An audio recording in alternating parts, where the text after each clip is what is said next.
বর্তমান সরকারের যিনি মাননীয় প্রধানমন্ত্রী, তার পর্যন্ত এই মেসেজ পৌঁছে গেছে, এই দেশের আলেম ওলামাদের সাথে বিয়াদবি করে নয়, আলেমদেরকে সম্মান দিয়েই রাষ্ট্র পরিচালনা করতে হয়। যার দরুন তিনি আলেমদেরকে সম্মান দিতে শুরু করেছেন। সরকার প্রধানের খারাপ দেখলে সমালোচনা করবেন, ভালো দেখলে প্রশংসা করতে মনে চায় না। এটা সংকীর্ণ মনতা আমাদের। অনেকেই বলেন, দুই একটা প্রশংসা করলে বলে এই হুজুর তো অমুকের দালাল হয়ে গেছে, উনি বিএনপির দালাল, অমুকের দালাল, তমুকের দালাল। দালাল ট্যাগ দেওয়ার আগে নিজের দিকে একটু আয়না দিয়ে দেখো। তুমি তো জালেম, তুমি তো লাঠি খাওয়ার উপযুক্ত, এই জন্য আরেকজনের প্রশংসা শুনতে পাও না। মনের মধ্যে সংকীর্ণতা, হিংসায় ভরা। ভালো দেখলে যদি প্রশংসা না করো, তাহলে তো ভালো কাজে সে উৎসাহিত হবে না। তোমাকে লাঠি মারবে তুমি যদি শুধু বদনামি বলো। কথা ঠিক না ঠিক? গোটা জাতির কাছে মেসেজ পৌঁছে গেছে, এদেশের আলেম ওলামা জাতির শ্রেষ্ঠ সন্তান, জাতির শ্রেষ্ঠতম রাহাবার। জাতির দুর্দিনে সবার আগে আলেমরাই ঝাঁপিয়ে পড়ে। বৈশ্বিক সংকটের মধ্যে জাতি যদি পড়ে যায়, তাহলে আলেম সম্প্রদায় সবার আগে ঝাঁপিয়ে পড়ে। তার বড় প্রমাণ, করোনাকালীন সময় আপনারা দেখেছেন এদেশের সাধারণ মানুষের পাশে আলেমদের কত বড় অবদান। রাস্তায় রাস্তায় লাশ পড়েছিল, মানুষ কবর দিতে চায় নাই, লাশ ছুঁতে চায় নাই, গোসল করাতে চায় নাই। আলেমরা জীবনের ঝুঁকি নিয়ে লাশগুলাকে দাফন করাবার ব্যবস্থা আলেমরাই গ্রহণ করেছিল। ঠিক কিনা বলেন? ইতিহাসকে ভুলে গেছেন আপনারা? এরপরে আপনাদের এই যে কুমিল্লা, ফেনী অঞ্চলে লক্ষ্মীপুরে যখন বন্যা দেখা দিল, সর্বপ্রথম এই দেশের আলেম সমাজই ত্রাণ নিয়ে আপনাদের পাশে দাঁড়িয়েছিল। ঠিক না ঠিক বলেন? শুধুমাত্র আস-সুন্নাহ ফাউন্ডেশন থেকে শেখ আহমদুল্লাহ, একজন আলেম মানুষ, তার নেতৃত্বে 120 কোটি টাকার ত্রাণ শুধু এই অঞ্চলে দেওয়া হয়েছিল। এগুলা তো মিডিয়াতে হাইলাইট করে প্রচার করা হবে না, কারণ এর সাথে আলেম জড়িত। আলেমদের অবদান কখনো স্বীকার করা হয় না। যে ক্ষেত্রে সারা জীবন আলেমদেরকে বাইপাস করে রাখা হয়েছে, সরকার প্রধানের ধর্মমন্ত্রী কায়কুবাস সাহেব জাতীয় সংসদে যে একটা আত্মনাদ করে রবের সামনে কায়মানুবাক্যে যে মুনাজাতটা দিয়েছেন, যে কোনো ইমানদার ছাড়া কোনো মানুষের কণ্ঠে এইরকম নমনীয় মুনাজাত তো বের হওয়ার কথা নয়। কথা ঠিক নেবে ঠিক বলে? গত 3 দিন আগে তিনি আমাকে ফোন করলেন মাহফিলে যাওয়ার পথে। ফোন দেওয়ার পরে তো ফোন করে পারিবারিক খোঁজখবর নিলেন, দোয়া চাইলেন। একটা দামি কথা বলেছেন যে হুজুর আমার জন্য দোয়া করবেন, আমি যেন মৃত্যু পর্যন্ত কোনো বেহক কাজের সাথে জড়িত না হই। আমি দিল থেকে দোয়া করেছি। চিন্তা করেন, আগেকার এমপি আর মন্ত্রী তো ভালো, এলাকার চৌকিদারদের পাশে কথা বলতে গেলে হুজুরদের 12টা বাজত। আর এখনকার এমপি মন্ত্রী শুধু না, মন্ত্রীরা পর্যন্ত, প্রাইম মিনিস্টার পর্যন্ত আলেমদেরকে দাওয়াত দিচ্ছে, তাদের পরামর্শ নিচ্ছে। এটা কি রাষ্ট্রীয় পজিটিভ দিক নয়? এটা কি জাতির জন্য কল্যাণকর নয়?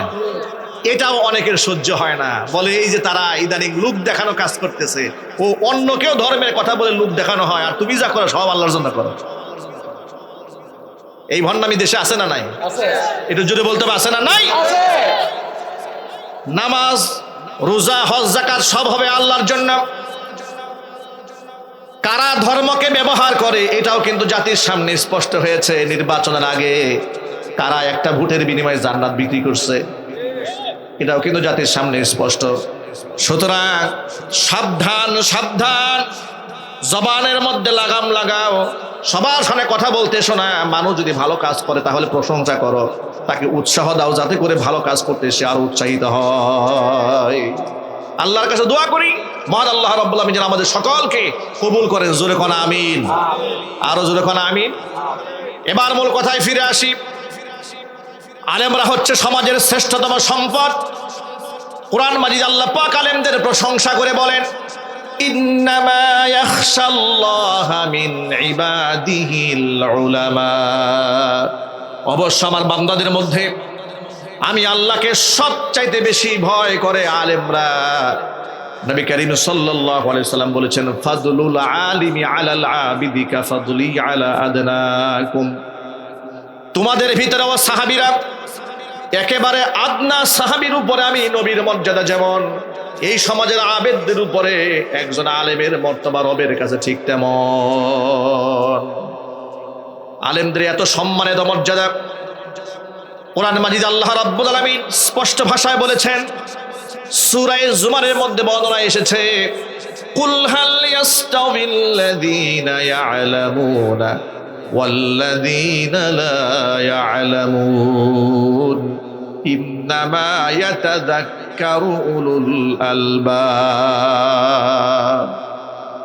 আল্লাহ পাক বলেন, ও আমার হাবিব আপনি বলুন, হাল ইয়াস্তাবিল্লাযীনা ইয়ালামুনা ওয়াল্লাযীনা লা ইয়ালামুন, যারা কোরআন সুন্নাহর জ্ঞান রাখে আর জ্ঞান রাখে না তারা কি কখনো সমান হতে পারে? কখনো সমান হতে পারে না।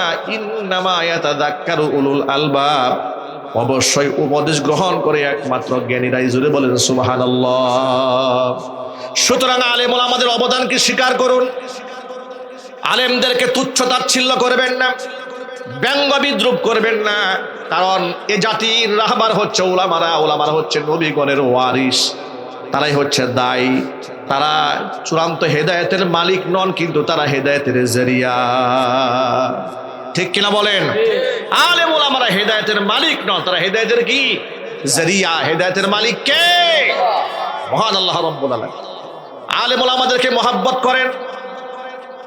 আবু দারদা রাদিয়াল্লাহু তাআলা আনহু থেকে বর্ণিত হাদিস, আন আবি দারদা রাদিয়াল্লাহু তাআলা আনহু আন্নাহু قال, হযরত আবু দারদা বলেন, কুন আলিমান, আলেমদের এত সম্মান, আলেমদের এত মর্যাদা, আলেমদের এত তবকাত, এত দারাজাত, সম্ভব হলে নিজে আলেম হয়ে যাও। আও মুতাআল্লিমান, যদি আলেম হতে না পারো আলেমের ছাত্র হও। আও মুস্তামিআন, তৃতীয় নম্বরে আলেমের শ্রোতা হও। 4 নম্বরে আও মুহিব্বান, আলেমকে মহব্বত করো। ওয়ালা তাকুনিল খামিস ফাতাহলিক, খবরদার 5 নাম্বার হয়ে যেও না, তাহলে তুমি ধ্বংস হয়ে যাবে। মানে আলেম বিদ্বেষী হয়েও না, তাহলে তুমি ধ্বংস হয়ে যাবে। এটা 1500 বছর আগের বাণী, বাস্তবতা সমাজের সাথে একটু মিলায় নেন। খোদার কসম করে বলি, সাহাবায়ে কামের জবান থেকে, নবী করিম সাল্লাল্লাহু আলাইহি ওয়াসাল্লামের জবান থেকে যা এসেছে একটি কথাও মিথ্যা হয় নাই, সব বাস্তবতার সাথে মিলে গেছে। আলেম বিদ্বেষী হয়েছে যারা, ধ্বংস হয়েছে তারা। ঠিক না? ঠিক বলেন? যুগ যুগ ধরে ইতিহাস তাকায় দেখে, একেবারে চোখের সামনে ইতিহাস স্মরণ করায় দেই। বিগত 16 বছরে এই দেশে ধর্মপ্রাণ মুসলমান থেকে শুরু করে হক্কানে আলেম ওলামাদের উপর যে নির্যাতন হয়েছে, টর্চার হয়েছে, জুলুম হয়েছে, অত্যাচার হয়েছে, বাংলাদেশের ইতিহাসকে তারা কলঙ্কিত করেছে। শুধুমাত্র 2021 সালে নরেন্দ্র মোদী বাংলাদেশে আগমনকে কেন্দ্র করে 2600 আলেমের নামে মিথ্যা মামলা দিয়ে জেলখানায় ঢুকায় দেওয়া হয়েছে। ঠিক না? ঠিক বলেন? আলেমদেরকে রিমান্ডে নেওয়া হয়েছে, মাহফিলের প্যান্ডেল ভেঙে দেওয়া হয়েছে, মাহফিল করতে অনুমোদন দেওয়া হয়নি, আলেম বয়ানরত অবস্থায় মুখের সামনে থেকে মাইক কেড়ে নেওয়া হয়েছে। সত্য না অসত্য? জুলে বলেন। 2018 সালে আমাকে মাহফিল মঞ্চ থেকে ধরে নিয়ে গেল থানায়, পরের দিন উঠালো আদালতে, মামলায় লিখেছে গোপন বৈঠক থেকে আমাদেরকে ধরে আনা হয়েছে, আমাদের পাশে সাথে ককটেল বোমা পাওয়া গেছে 17টা। নাউজুবিল্লাহ পড়েন। এই যে মিথ্যা কথা, বানোয়াট কথা 16-17টা তারা লিখেছে যে আমাদের কাছে ককটেল বোমা পাওয়া গেছে। এগুলা বলে বলে কত আলেমকে নির্যাতন করা হয়েছে, কত আলেমদেরকে রিমান্ডে নেওয়া হয়েছে। এগুলো যারা করেছে আজকে তারা সম্মানিত। কথা বলে, এগুলো তারা যারা করেছে আজকে তারা সম্মানিত না। যারা এগুলা করেছে তারা নন্দিত হয় নাই, তারা নিন্দিত হয়েছে। তারা মানুষের কাছে মামদুহ হয় নাই, প্রশংসিত হয় নাই, মাযমুম হয়েছে। জিল্লতির মালা তারা গড়াই পড়ে তারা চোরের মতো দেশ থেকে পালিয়ে যেতে বাধ্য হয়েছে। কথা ঠিক না? ঠিক জুড়ে বলেন। সুতরাং এখান থেকে সবাক হচ্ছে 1500 বছর আগে আবু দারদা রাদিয়াল্লাহু তাআলা আনহুর বাণী, ওয়ালা তাকুনুল খামিস, 5 নাম্বার হয়েও না, আলেম বিদ্বেষী হতে যেও না, তাহলে তুমি ধ্বংস হয়ে যাবে।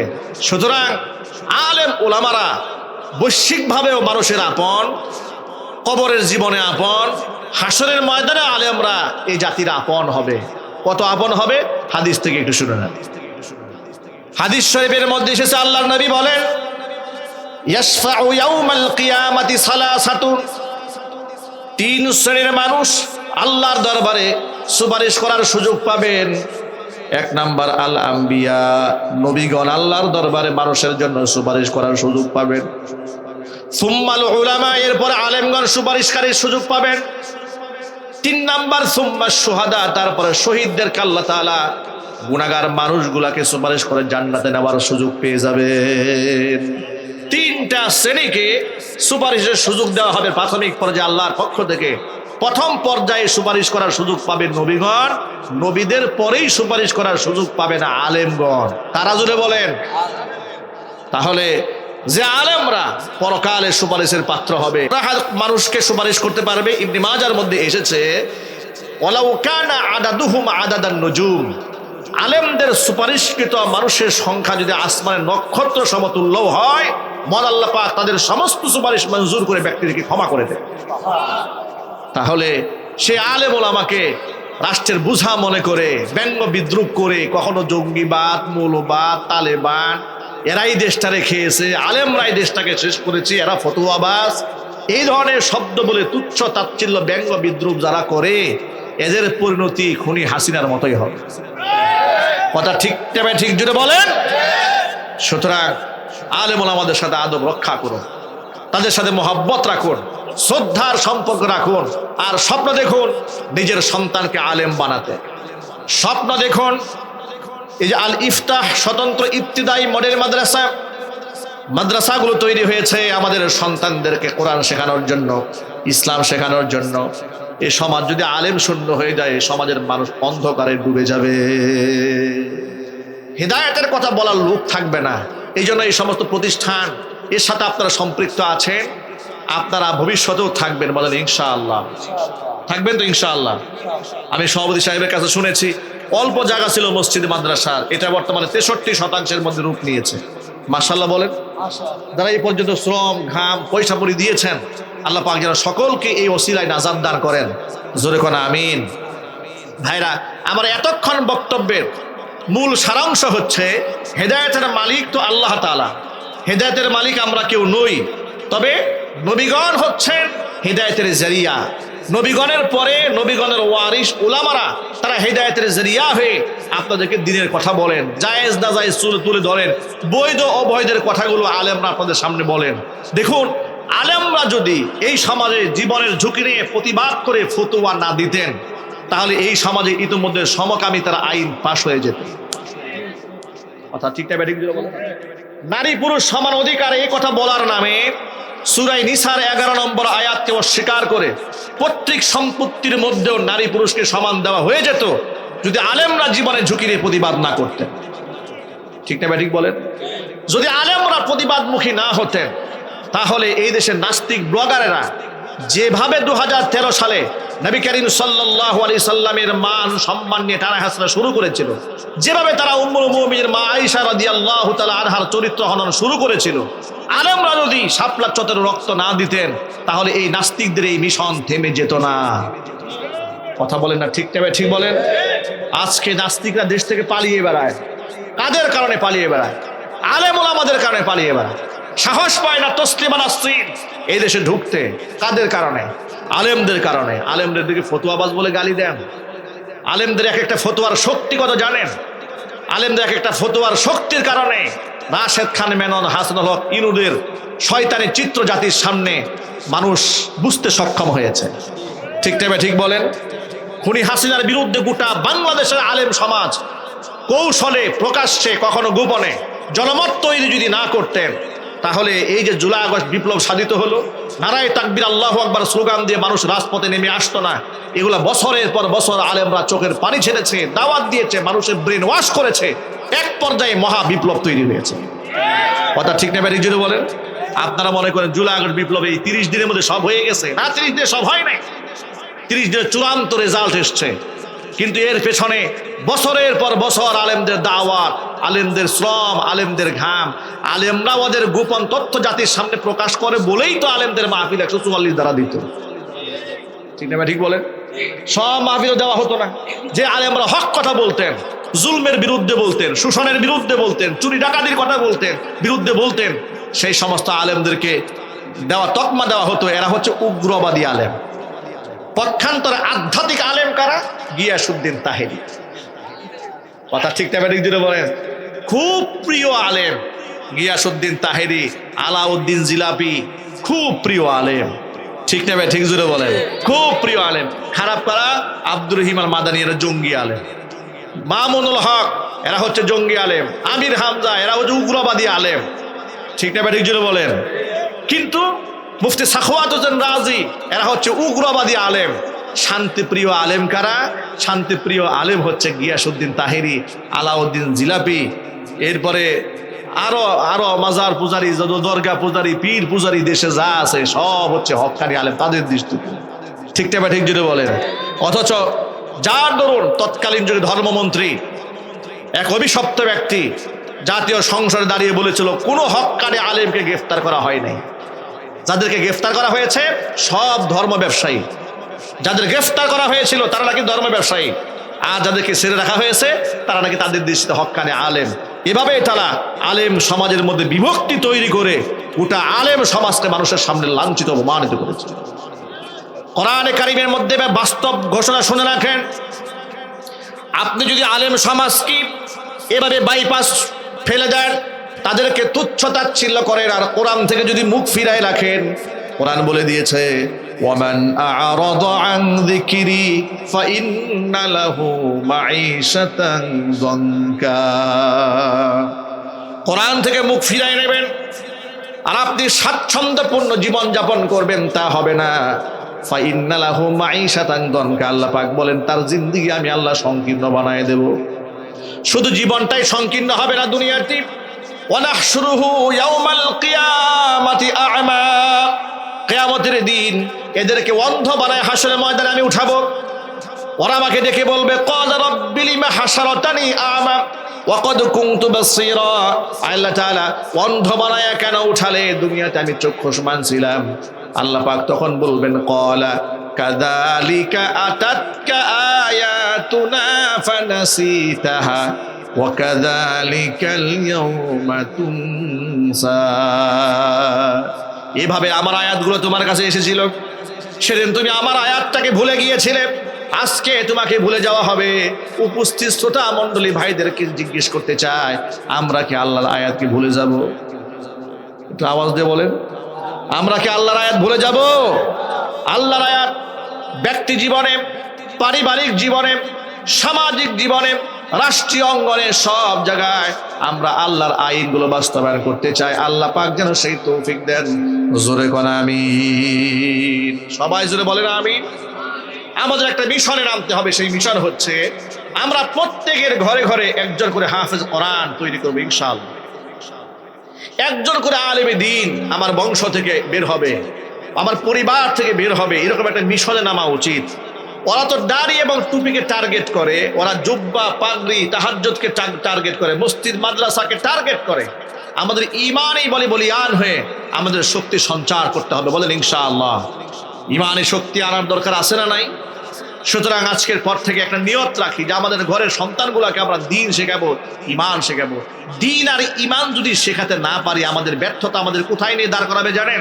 আজকে একটা ভিডিওর মধ্যে দেখেছি, সন্তান বাবার কবরস্থানে গিয়ে লাঠি দিয়ে লাঠি মেরে এবং অশ্লীল বাক্য গালি দিয়ে বাবার কবরকে ভেঙে ফেলছে। শুনতে পেলাম সে নাকি বাবার সম্পত্তির মধ্যে ভাগে সম্পদ কম পেয়েছে, এই জন্য বাবার কবরকে ভেঙে ফেলছে। নাউজুবিল্লাহ পড়েন। আবার সপ্তাহখানেক আগে এমন ভিডিও অনলাইন থাকার কারণে এখন চোখের সামনে কত যে ঘটনা চোখের সামনে আসে। ওয়ারিশ সম্পন্নের সন্তান নিজের বাবাকে মেরে, ছেলেরা বাবার নিজের সম্পদ বিক্রি করতে চেয়েছে, এই জেরে নিজের ছেলেরা বাবাকে পিটাইয়া রক্তাক্ত করে ঘরের সামনে ফেলে রেখেছে। তাকে হসপিটালে নেওয়ার জন্য বলছে, তারা বলে হসপিটালে নেওয়া হবে না, সে মরে যাক। নাউজুবিল্লাহ পড়ে। তাহলে কেমন সন্তান যে সন্তান বাবাকে পিটায়? কেমন সন্তান বাবার ইন্তেকালের পরে সেই বাবার কবরের উপর গিয়ে লাঠি মেরে অশ্লীলভাবে গালিগালাজ করে? এটা আমাদের ব্যর্থতা, আমরা আমাদের সন্তানদেরকে মানুষ বানাতে পারি নাই। কথা ঠিক না ঠিক জুড়ে বলেন। এই জন্য আমার বন্ধুগণ, গোটা সমাজের বাস্তব চিত্র এরকম। বহুত শিক্ষিত লোকেরা বাবা মা বৃদ্ধাশ্রমে পাওয়া যায়, কিন্তু হক্কানে আলেম ওলামা পীর বুজুর্গদের বাবা মা অবশ্যই তাদেরকে বৃদ্ধাশ্রমে পাওয়া যায় না। আমি বহু মাহফিলে কোরআন হাতে নিয়ে চ্যালেঞ্জ করে বলেছি, গোটা দুনিয়ার মধ্যে যত বৃদ্ধাশ্রম রয়েছে তাম বৃদ্ধাশ্রম গুলা তন্ন তন্ন করে আপনি খুঁজে বেড়ান, একজন হাফেজের মা, একজন আলেমের মা, একজন ইমাম সাহেবের মা, খতিব সাহেবের বাবাকে আপনি বৃদ্ধাশ্রমে পাবেন না। তাদের আয় রোজগার কম হতে পারে, কিন্তু তার মধ্যে বরকত আছে। ঠিক ভাই, ঠিক বলেন ভাই। সুতরাং আমরা সকলে মিলে একটা পণ করি যে আমরা আমাদের সন্তানদেরকে জেনারেল শিক্ষায় শিক্ষিত তো অবশ্যই করব, কিন্তু অবশ্যই দিন থেকে তাকে মাহরুম করব না, বঞ্চিত করব না। আমাদের একটি সন্তান যেন কোরআনের নূর থেকে বঞ্চিত না হয়, বলেন না ইনশাআল্লাহ। আমরা কি আমাদের সন্তানদেরকে অন্ততপক্ষে প্রাথমিক শিক্ষাটা দিতে পারবো না? কারা কারা পারবো? হাত দেখি তো। একবারে মুফতি মুহাদ্দিস বানানো জরুরি নয়, অন্ততপক্ষে প্রাথমিক দিনের শিক্ষাটা আমরা সকলে দেব, এটা আমাদের উপর আল্লাহর পক্ষ থেকে দায়িত্ব। পারবো তো ইনশাআল্লাহ? আল্লাহ কবুল করে, জোরে করে আমিন। যদি হয় এটা, তাহলে কি হবে? আপনার সন্তান যদি এমপিও হয় তাহলে ভারসাম্য বজায় থাকবে। আপনার সন্তান যদি মন্ত্রীও হয় উল্টাপাল্টা বক্তব্য দেবে না। আপনার ছেলে ঠিকাদার হয় 2 নম্বরই করবে না, কারণ তার মধ্যে কোরআনের নূর আছে। ঠিক কিনা বলেন? সিনার মধ্যে কোরআনের নূর থাকলে ব্যক্তি সৎ হয়, ইমানদার হয়। সুতরাং আমরা আজকে এই মাহফিল থেকে নিয়ত করেছি যে আমরা প্রত্যেকের ঘরে ঘরে একজন করে হাফেজ কোরআন, আলেমে দ্বীন, দাঈ ইলাল্লাহ আমরা ইনশাআল্লাহ তৈরি করব, যদি আল্লাহ আমাদের সাহায্য করেন। আল্লাহ যেন সাহায্য করেন, যদি বলেন আমিন। প্রিয় ভাইরা আমার, মা বোনেরা আমার, চরম ফিতনা এবং ফাসাদের জামানায় আলেম ওলামাদের সাথে সবসময় পরামর্শ নিয়ে জীবন চালাবেন। আলেমদেরকে বন্ধু বানায় রাখবেন। এই দুনিয়াতে যার সাথে যার মহাব্বত, পরকালে তার সাথেই তার কিয়ামত। যদি আপনি সুদখোর ঘুষখোরের সাথে উঠা বসা করেন, এদেরকে বন্ধু বানায় রাখেন, টেন্ডারার, চান্দাবাজ, লম্পটার, মাস্তান, ডাকাত খুনিদেরকে বন্ধু বানান, তাদের সাথে আপনার হাসর হবে। বেনামাজি নেতার প্রশংসা করেন, তার পেছনে পেছনে দৌড়ান, অবশ্যই তার সাথে আপনার হাসর হয়ে যাবে। আর আপনি যদি আলেম ওলামা, পীর বুজুর্গ, যারা আল্লাহকে চেনে, আল্লাহকে জানে, আল্লাহর ভয়ে যারা হারামের মধ্যে হাত দেয় না, এই সমস্ত ব্যক্তিদেরকে বন্ধু বানান। নবীজি সাল্লাল্লাহু আলাইহি ওয়াসাল্লামের ভাষায় আল মারউ মা'a মান আহাব্বা, এই দুনিয়াতে যে যাকে ভালোবাসবে তার সাথে তার হাসর নসিব হয়ে যাবে। বুখারী শরীফের হাদিসের মধ্যে এসেছে, আনাস ইবনে মালিক রাদিয়াল্লাহু তাআলা আনহু হুজুরের খাদেম, তিনি বলেন, খরাজনা মা'আন নবী সাল্লাল্লাহু আলাইহি ওয়াসাল্লাম মিনাল মসজিদিন নববী, নবীজির সাথে নামাজ পড়ে মসজিদ নববী থেকে একসাথে বের হলাম। ফাজা রাজুলুন ওয়া সাআলা, এমন সময় জনৈক ব্যক্তি এসে প্রশ্ন করলেন, মাতা তাকুমুস সাআ ইয়া রাসূলুল্লাহ, হে আল্লাহর রাসূল, কিয়ামত কবে কায়েম হবে? ফাসাকাতা, রাসূল চুপ হয়ে গেলেন, কোনো জবাব দিলেন না। এরপরে আবার জিজ্ঞেস করলেন, মাতা তাকুমুস সাআ ইয়া রাসূলুল্লাহ, হে আল্লাহর রাসূল, কিয়ামত কবে কায়েম হবে?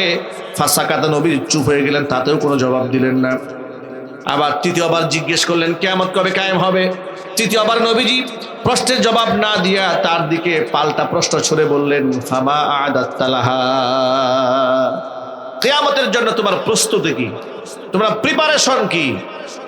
সাহাবী বলে, ইয়া রাসূলুল্লাহ, কিয়ামতের জন্য অনেক নামাজ, অনেক রোজা, অনেক দান সাদাকা, এগুলা জমা করতে পারিনি, তবে অন্তর থেকে আল্লাহকে, তার রাসূলকে বড্ড ভালোবাসি। নবীজি সাল্লাল্লাহু আলাইহি ওয়াসাল্লাম বললেন, আল মারউ মা'a মান আহাব্বা ওয়া আনতা মা'আল্লাযী আহাব্বতা, এই দুনিয়াতে যে যাকে ভালোবাসবে পরকালে সে তার সাথেই থাকবে। জোরে বলেন সুবহানাল্লাহ। বর্ণনাকারী সাহাবী হযরত আনাস বলেন, আমি আমার জীবদ্দশায় নবীজির সাহাবীদের কি এত খুশি কোনোদিন হতে দেখিনি, যত খুশি এই কথা শোনার পথে দেখেছি। এত খুশি হয়েছেন হুজুরের সাহাবীরা, কারণ তারা বুঝে নিয়েছেন রাসূল বলেছেন, যার সাথে মহব্বত তার সাথে কিয়ামত। সাহাবায়ে কেরাম নিশ্চিত হয়ে গেলেন, আমাদের হাসর অবশ্যই নবীজির সাথে হবে, কারণ আমরা আমাদের জীবনের চেয়ে রাসূলকে বেশি ভালোবাসি। হুজুরের সাথে আমাদের হাসর হোক, এটা আমরা চাই না? কারা কারা চান? হাত দেখি তো ভাই, ইনশাআল্লাহ। আল্লাহ তুমি আমাদের সকলকে কবুল করে, জোরে করে আমিন। হাত নামান। রাসূলের সাথে আমাদের হাসর হয়ে যাবে যদি আমরা হুজুরকে মহব্বত করি। আর মহব্বতের দাবিদার একমাত্র তারা যারা ব্যক্তি জীবনে, পারিবারিক জীবনে, জীবনের সকল ক্ষেত্রে রাসূলের সুন্নাহকে ধারণ করতে পেরেছে। হুজুর বলেন, আলাইকুম বিসুন্নতি ওয়া সুন্নাতিল খুলাফাইর রাশিদিন আল মাহদিয়িন, তোমাদের উপর আমি নবীর সুন্নাহ অবধারিত হচ্ছে খুলাফায়ে রাশিদিনের সুন্নাহ। আরেকটা হাদিসের মধ্যে আল্লাহ রাসূল বলেন, তাফাররাকাত বানু ইসরাঈল আলা সিনতাইনি ওয়া সাবঈনা মিল্লাহ, বনী ইসরাঈল সম্প্রদায়ের লোকেরা ৭২টা দলে বিভক্ত হয়ে গিয়েছে। ওয়াসাতাফতারিকু উম্মতি আলা 73 মিল্লাহ, আমার উম্মতরা ভাগ হবে 73টা দলে। কুল্লুহুম ফিন্নার, সবগুলি দল জাহান্নামে যাবে। ইল্লা মিল্লাতান ওয়াহিদা, কেবলমাত্র শুধুমাত্র একটি দল জান্নাতে যাবে। কিলা মা হিয়া ইয়া রাসূলুল্লাহ, জিজ্ঞেস করা হলো কোন সেই দল? হুজুর সাল্লাল্লাহু আলাইহি ওয়াসাল্লাম বললেন, হুজুর বললেন মা আনা আলাইহি ওয়া আসহাবি, যে আদর্শের উপরে আমি নবী আছি, আমার সাহাবীরা আছেন, ওই আদর্শের কাতারে যারা থাকবে ওই দলটাই হবে জান্নাতীদের দল। সুবহানাল্লাহ। এখন রাসূলের আদর্শ যা আছে সেটা হবে আমাদের আদর্শ, বলেন ইনশাআল্লাহ বলেন। সাহাবায়ে কেরাম যে আদর্শ লালন করেছেন আমাদের সেম আদর্শ হবে। এখন রাসূলুল্লাহর আদর্শে নামাজ আছে না নাই? রোজা আছে না নাই? হজ যাকাত আছে না নাই? মুখের দাড়ি আছে না নাই? মাথার পাগড়ি আছে না নাই? মিসওয়াক আছে না নাই? এগুলা ব্যক্তি আমল। কি আমল যদি বলেন? কথা বলে না। এর কি আমল? ব্যক্তিগত আমল। কোন একটা আমলকে আপনি তুচ্ছ তাচ্ছিল্য ব্যঙ্গ বিদ্রুপ করতে পারবেন না। রাসূলের আদনা থেকে আদনা সুন্নাহ, আদনা মানে ছোট না, আদনা মানে হচ্ছে আমলে সহজ, এমন কোন একটা সুন্নাহকে আপনি তুচ্ছ তাচ্ছিল্য করতে পারবেন না। যেমন আপনি উপহাস করে বললেন যে ইরান মিসাইল বানাচ্ছে আর আমাদের দেশের হুজুরেরা দাড়ি টুপি আর মিসওয়াক নিয়ে আসে। কথাটা কি হলো? কথা হলো? তুলনা হলো? না, এটা হলো না। দাড়ি টুপি মিসওয়াক তো ভিন্ন আমল, পক্ষান্তরে মিসাইল বানানোর আমলটা ভিন্ন। এটাও মুসলমানদের জন্য অত্যন্ত জরুরি। কোরআন বলেছে ওয়াইদু লাহুম মাসতাতাতুম মিন কুওয়া, কাফের বেঈমানদের বিরুদ্ধে শক্তি সঞ্চার করার হুকুম কে দিয়েছেন? আল্লাহ পাক তো দিয়েছেন। আপনি শক্তি সঞ্চার করেন, আপনি মিসাইল বানান।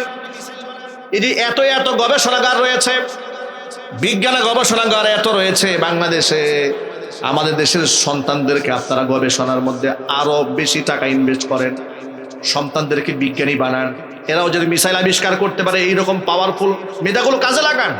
আমাদের দেশের সন্তানদের মেধা আছে না ভাই? কথা বলেন। মেধার মূল্যায়ন আমাদের দেশে কেউ করতে চায় না। মেধাবীদেরকে কেমনি পিছনে টান দিয়ে ধরে রাখা যায় সে একটা কম্পিটিশন চলে বাংলাদেশে। কোনো মেধাবী আলেমকে সহ্য করা হয় না, মেধাবী শিক্ষককে সহ্য করা হয় না, মেধাবী রাজনীতিবিদকে শিক্ষা সহ্য করা হয় না। দেখেছেন না শহীদ উসমান হাদি কি অপরাধ ছিল? প্রচন্ড মেধা ছিল তার, ঠিক কিনা?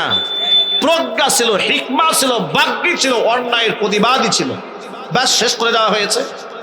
আবার এই দেখেন ব্যবসায়ী মহলে হঠাৎ করে কেউ জনপ্রিয় হয়ে ওঠে, মেধা দিয়ে কর্ম দিয়ে তাকে দমিয়ে রাখার জন্য কিভাবে প্রচেষ্টা করা হয়। এই যে আপনারা দেখেছেন না পাঞ্জাবির দোকানদার, নবীন পাঞ্জাবি গোটা দেশের মধ্যে তুলপাল লাগিয়ে দিয়েছে। কম দামে কেন পাঞ্জাবি বিক্রি করে? কম দামে কেন পাঞ্জাবি বিক্রি করে? সবাই বিক্রি করে 4000 টাকা, তুমি কেন বিক্রি করবা 300 টাকা? কম দামে বিক্রি করতে মার্কেট ছাড়ো। মানে সিন্ডিকেটের কবলে ভালো ব্যবসায়ীরা টিকতে পারবে না। এইভাবে সকল ক্ষেত্রে মেধাবীদেরকে পিছায় দেওয়া হয়। আমরা এইরকম বাংলাদেশ দেখতে চাই না, কথা বলতে হবে, ঠিক কিনা বলেন? আমরা ইনসাফপূর্ণ ভারসাম্য বাংলাদেশ দেখতে চাই, যে বাংলাদেশে কোরআন এবং সুন্নাহর সাথে সাথে বাংলাদেশের লোকেরা সর্বদিক থেকে তারা ইলম এবং যোগ্যতার দিক থেকে অনেক উপরে চলে যাবে, বৈশ্বিকভাবে তারা উপযুক্ত হবে এবং নবী করিম সাল্লাল্লাহু আলাইহি ওয়াসাল্লামের সুন্নাহগুলোকে মজবুতভাবে আঁকড়ায় ধরে রাখতে পারবে। আল্লাহ পাক যেন সেই তৌফিক আমাদের দান করে, জোরে বলেন আমিন। ভাইরা, বৃষ্টি বাহিরে শুরু হয়েছে, আমরাও মাহফিল লম্বা করব না, এই জন্য একেবারে কোনো প্রকার ভূমিকা ছাড়া আমরা ডিরেক্ট বয়ানের মধ্যে ঢুকে গেছি, কোনো প্রকার ডান বাম করা ছাড়া, ঠিক কিনা বলেন? বসেন, আমরা একসাথে মোনাজাত দিয়ে বিদায় হবে ইনশাআল্লাহ। ঝড় বৃষ্টি হয়ে গেলে তো সবার জন্য কষ্ট। একটু পরিবেশ করে বসেন, পরিবেশ করে বসে, হ্যাঁ বসে। অনেক সময় আমরা লম্বা সময় নেব না। আমি যে পয়েন্টটা বলতে চেয়েছিলাম সেটা আমরা শেষ করতে চাই ইনশাআল্লাহ। বলেন, আমি যে বলতে চেয়েছিলাম সেটা হচ্ছে বাংলাদেশে মেধার খুব একটা মূল্যায়ন করা হয় না। যদি আপনি কোনো আলেম মেধাবী হয়ে ওঠে, তরুণ, পেছনে লোক লাগিয়ে দেওয়া হয়, ঠিক কিনা বলেন? আমাদের দেশে দামি দামি ইঞ্জিনিয়ার তৈরি হয়, তারা দেশে চাকরি করতে চায় না, বিদেশ চলে যায়। কেন ভাই? আপনি বিদেশ চলে যাচ্ছেন কেন? সেখানে তার মেধার মূল্যায়ন পায়। ভালো ডাক্তার হয়, বিদেশ চলে যেতে চায়। ভালো একজন আর্টিস্ট হয়, বিদেশ চলে যেতে চায়। সব দেশ ছাড়তে চায়। অথচ আমার দেশের মাটি তো সোনার চাইতেও খাঁটি, কিন্তু এখানে অসৎ লোকদের এই নাপাক লোকদের টেন্ডারবাজি, চান্দাবাজি, মাস্তানি, ডাকাতি কারণে এদেশের মানুষগুলো সব অনিরাপদ হয়ে গেছে, নিরাপত্তাহীনতায় ভোগে। ঠিক কিনা? আল্লাহ এদেশের উপর তুমি রহমত নাজিল করো। জোরে করে আমিন। এই 56,000 বর্গ মাইলের সোনার বাংলাদেশটাকে ইসলামের জন্য কবুল করে নাও। প্রতি ইঞ্চি মাটিতে ইসলামটাকে তুমি আজাদ এবং আবাদ বানায় দাও। জোরে করে আমিন। ভাইরা আমার, নবী করিম সাল্লাল্লাহু আলাইহি ওয়াসাল্লামের কোনো একটা সুন্নাহকে আমরা তুচ্ছ করব না, ব্যঙ্গ করব না, যে দাড়ি এটা কোনো আমল হলো, টুপি এটা কোনো আমল হলো, মিসওয়াক এটা কোনো আমল হলো। আমরা এভাবে হুজুরের কোনো সুন্নাহকে আমরা তুচ্ছ ব্যঙ্গ করব না, বলেন ইনশাআল্লাহ। এগুলা ব্যক্তিগত আমল, আমাদের সামাজিক কাজ রয়েছে, আমাদের পারিবারিক কাজ রয়েছে, রাষ্ট্রীয় কাজ রয়েছে। আমরা একটাকে প্রতিষ্ঠিত করে আরেকটা প্রতিষ্ঠা করার জন্য আমরা আন্দোলনে ঝাঁপিয়ে পড়ব। আমাদের মধ্যে ব্যক্তি জীবনে নামাজ কায়েম রয়েছে, রাষ্ট্রীয়ভাবে নামাজ কায়েম কি করে করতে হয় সেই সংগ্রামে চিন্তা চেতনা নিজেদের মধ্যে আনতে হবে। আমাদেরকে দাওয়া বিষয়ে নামতে হবে, আমাদেরকে সংগ্রাম করতে হবে গোটা সমাজের মধ্যে নামাজ প্রতিষ্ঠার জন্য। যাকাত ব্যক্তিগতভাবে আমরা দিচ্ছি, কিন্তু গোটা সমাজের মধ্যে যাকাত প্রতিষ্ঠা আছে।